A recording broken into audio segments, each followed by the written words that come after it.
Hi అండి, hello, నమస్తే అందరికీ. మా బాబు కోసం సున్నుండలు చేయబోతున్నాను.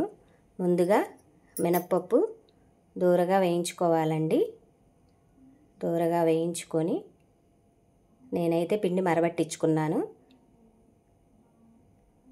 ఇలా అన్ని దగ్గర పెట్టేసుకున్నాను. బెల్లం ముక్కలు ముక్కలుగా కొట్టేసి మిక్సీ పట్టుకున్నాను. పిండిలో బెల్లం వేసి బాగా కలుపుకోవాలండి.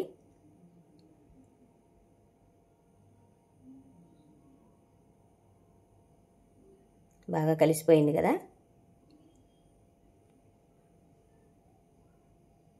ఇప్పుడు మనం ఇంట్లో చేసుకున్న నెయ్యి అయితే చాలా బాగుంటుంది. నెయ్యి వేసుకొని బాగా కలుపుకొని, మా బాబుకు చాలా ఇష్టం అండి. ఏమీ అడగడు, మమ్మీ సున్ని వండలు చెయ్యి అని అడుగుతాడు.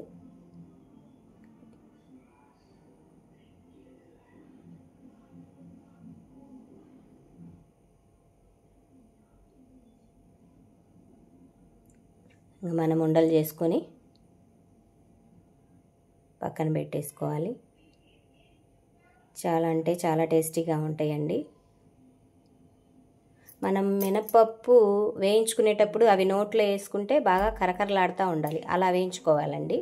మరీ నల్లగా కాదు, కొంచెం రెడ్గా వచ్చిందాక వేయించుకుంటే సరిపోతుంది. టేస్ట్ బాగుంటుంది. చూసారుగా, ఇలా ఉండ చేసుకుంటూ పక్కన పెట్టేసుకోవాలి.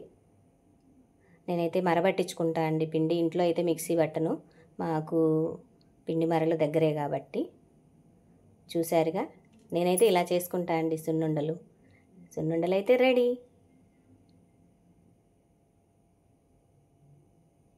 ఓకే అండి, థ్యాంక్స్ అండి.